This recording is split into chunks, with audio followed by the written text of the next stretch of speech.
দেখেই মনে হচ্ছে জিভে পানি চলে আসছে। আজকের রেসিপিটি ঠিক সেরকমই।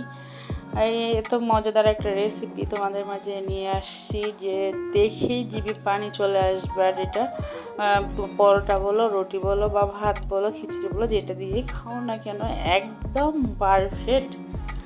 হ্যালো বিয়াস, আসসালামু আলাইকুম। রত্নাস কিচেন লাইফস্টাইলে সকলকে স্বাগতম। আজকে নিয়েছি ছাগলের ফ্যাপসা রেসিপি। তো আজকের এই রেসিপির স্টেপ বাই স্টেপ ফলো না করলে কিন্তু তোমাদের ছাগলের ফ্যাপসা কখনোই পারফেক্টভাবে হবে না, আর একটা গন্ধ থেকেই যাবে। তো আজকের রেসিপিটি শুধু তোমাদের জন্য, যারা ছাগলের ফ্যাপসা খেতে পারো না গন্ধ করে, তাদের জন্য। তো পুরো রেসিপিটি যদি ফলো করো অবশ্যই কিন্তু আজকের এই ফ্যাপসা রেসিপিটা তোমাদের অবশ্যই ভালো লাগবে। আর এইভাবে ট্রাই করবা, আশা করতেছি তোমাদেরও ভালো লাগবে। তো এখানে পেঁয়াজ কুচি দিয়ে দিলাম। তেলটা গরম হওয়ার সঙ্গে সঙ্গেই একটু তেলের পরিমাণটা বেশি দিয়ে দিবেন, তাহলে মানে যতক্ষণ পর্যন্ত কষাবো ওই তেলে দিয়ে কষাইতে কষাইতে গন্ধটা চলে যাবে। তো আশা করতেছি বুঝতে পেরেছেন। তো যারা আপনার পরিবারে নতুন আছে অবশ্যই চ্যানেলটি সাবস্ক্রাইব করে পাশে থেকো। আর আজকের রেসিপিটি কেমন হবে পুরো ভিডিওটি দেখার পরে সুন্দর গঠনামূলক একটি কমেন্ট করে জানাবে। তো এখানে এলাচ, তেজপাতা, দারচিনি দিয়ে দিলাম। দেওয়ার পরে একটু ভেজে নিচ্ছি। লাল লাল যখন ব্রাউন হয়ে আসবে ততক্ষণ পর্যন্ত আর কি ভেজে নিতে হবে। তো ভেজে নেওয়া হওয়ার পরে কিন্তু এখন আমি দিয়ে দেবো এখানে মশলা পেস্ট। এখানে কিন্তু আমি রসুন, পেঁয়াজ, আদা, জিরা, মরিচ গুঁড়ো, মানে এক কথায় সব কিছু দিয়ে একটা পেস্ট তৈরি করছি ব্লেন্ডারে দিয়ে। তো পেস্টটা আমি এখন দিয়ে দিলাম। দেওয়ার পরে এখন কিছুক্ষণ নেড়ে চেড়ে পেস্টটাকে নিতে হবে অবশ্যই, নাহলে নিচে লেগে যাবে। এই দিকটাও কিন্তু অবশ্যই খেয়াল রাখতে হবে। আমার প্রিয় বন্ধুরা, তোমাদের ছোট ছোট কমেন্ট বলো, বড় কমেন্ট বলো, দেখি আমি খুবই অনুপ্রেরিত হই। আমার অনেক অনেক ভালো লাগে। তোমরা খুব সুন্দর সুন্দর কমেন্ট করে আমাকে এগিয়ে যাওয়ার উৎসাহ দাও। আশা করি সব সময় আমার পাশে থাকবে ঠিক এরকমভাবেই। তো মশলাটা কিন্তু প্রায় হয়ে আসছে কষানো, দেখে বোঝা যাচ্ছে কালার চলে আসছে। আর হ্যাঁ বন্ধুরা, লবণও কিন্তু অলরেডি দিয়ে দিয়েছি। হ্যাঁ, ওইদিকে খেয়াল রাখবেন। তো দেখে বোঝা যাচ্ছে মশলাটা থেকে কিন্তু তেল ছড়ে গেছে একদম। এই পর্যায়ে আরেকটু পানি দিতে হবে, নাহলে নিচে লেগে যাবে। তো আমি কিন্তু পানিটা দিয়ে আরেকটু কষিয়ে নেব। আগে মশলাটা ভালো করে মিশিয়ে নিতে হবে। ভালো করে পারফেক্টভাবে মিশানো যদি হয়ে যায়, এই মশলাটা যদি ভালো করে কষাইতে পারেন তাহলেও কিন্তু তরকারির স্বাদ হয় দ্বিগুণ। যে কোনো তরকারি বলেন না কেন, যদি আপনি পারফেক্টভাবে তরকারির মশলাটা কষানো পারেন তাহলে আর কি তরকারিটাও স্বাদ এমনিতেই আসবে। মশলার উপরেই কিন্তু সব কিছু নির্ভর করে। তো আমি এখানে দিয়ে দিচ্ছি কিছু আস্ত রসুন। তো আমার বাচ্চারাও খুব রসুন পছন্দ করে, আর এইভাবে রসুনটা দিয়ে দিলে কিন্তু ভালোই লাগে। তো এই জন্য আমি সবসময়ই আস্ত রসুন দেওয়ার চেষ্টা করি। তো আপনারা স্কিপ করতে পারেন যদি আপনাদের ভালো না লাগে। তো আমার ভালো লাগে দেখি আমি দিয়ে দিয়েছি। তো আমি গরুর ফ্যাপসাগুলো কিন্তু খুব সুন্দর করে গরম পানিতে দিয়ে চামড়াটা সহ ভালো করে ছিলে ধুয়ে রেখে দিয়েছি। ওইটুকু ভিডিও আসলে আপনাদের মাঝে তুলে ধরা হয়নি।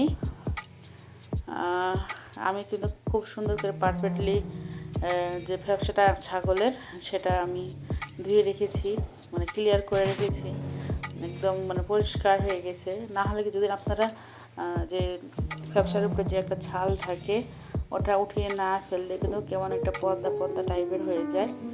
আপনারা যদি উঠিয়ে ফেলতে পারেন তাহলে কিন্তু খুব সুন্দরভাবেই হয়ে যাবে। আর এটা শুধু ছাগল না, আপনারা গরুর ক্ষেত্রেও করবেন। আর গরুর ফ্যাপসাও আপনারা এইভাবেই রান্না করতে পারেন।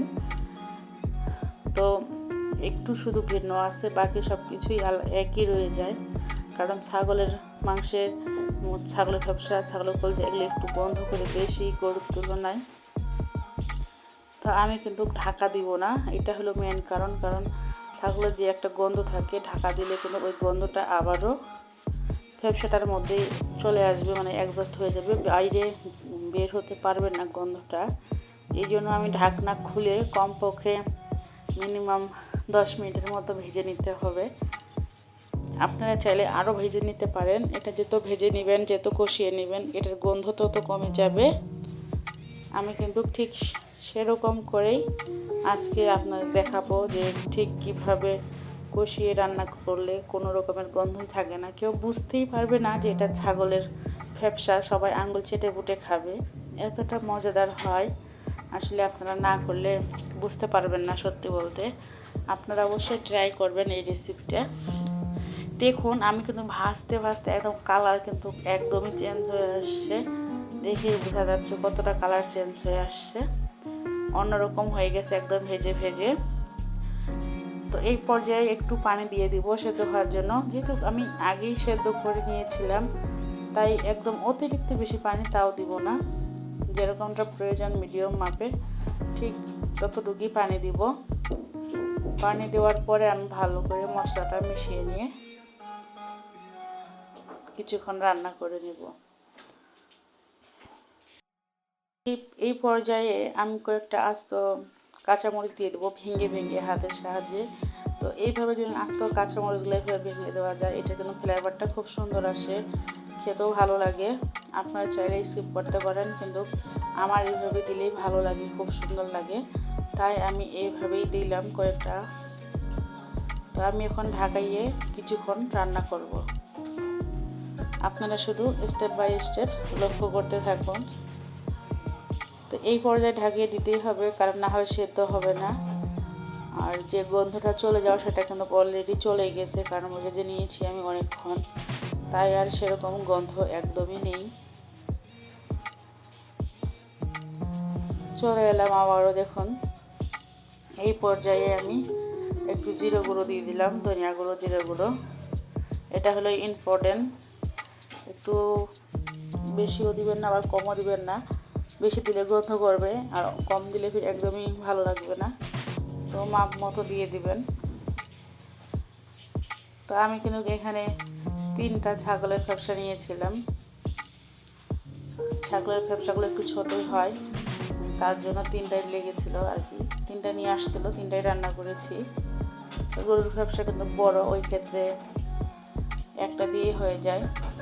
তো যেহেতু ছাগলের ফ্যাপসা ছোট, তার জন্য 3টা নিয়ে আসছিল।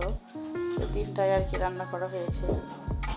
তো দেখুন, দেখি কিন্তু বোঝা যাচ্ছে কতটা সুন্দর হয়েছে কালার, মাশাআল্লাহ এতটা মজাদার হয়েছে। তো যারা আমার প্রিয় বন্ধুরা দেখতে দেখতে এতদূর পর্যন্ত চলে আসছো, এখন লাইক করুন, কমেন্ট করুন। আশা করতেছি আজকের রেসিপিটি দেখার পরে আজকের রেসিপিটি কেমন হয়েছে অবশ্যই ছোট্ট একটা কমেন্ট করে জানাবে। আর যদি নতুন হয়ে থাকো অবশ্যই চ্যানেলটি সাবস্ক্রাইব করে নেবে। সবার আগে ভিডিও পেতে চাইলে বেল আইকনটি বাজিয়ে রাখতে হবে, তাহলেই সবার আগে চলে যাবে তোমাদের কাছে। দেখুন মাশাআল্লাহ এতটা সুন্দর হয়েছে কালারটা, মানে খেতেও যে এতটা মজাদার হয়েছে জাস্ট বলার বাহিরে। আসলে বাসার কাজ চলতেছে, তাই অনেক শব্দ হচ্ছে। সাউন্ড যদি হয়ে থাকে তাহলে প্লিজ আপনারা স্কিপ করে নেবেন, কিছু মনে করবেন না। বাসাতে অনেক কাজ হচ্ছে তাই শব্দ। তো মাশাআল্লাহ কতটা সুন্দর হয়েছে না? আসলে আপনারা ট্রাই করবেন, দেখবেন আপনাদেরও খুবই ভালো লাগবে। খেতে যে এতটা মজাদার হয় আসলে আপনারা না করলে বুঝতে পারবেন না। তো এই রেসিপিটি শুধু আপনাদের জন্যই আজকে তুলে ধরেছি, আশা করতেছি সকলকে ভালো লাগবে। আপনাদের প্রিয়জনকে খাওয়াবেন এইভাবে রেসিপি রান্না করে, তবে একটু ঝাল ঝাল দিলেই বেশি ভালো হয় আমার। তো আপনারাও চেষ্টা করবেন একটু ঝাল ঝাল করে রান্না করার জন্য। তো আজকের মতো বিদায় নিতে হচ্ছে, সবাই ভালো থাকবেন, সুস্থ থাকবেন আমার প্রিয় বন্ধুরা। আল্লাহ হাফেজ, আসসালামু আলাইকুম।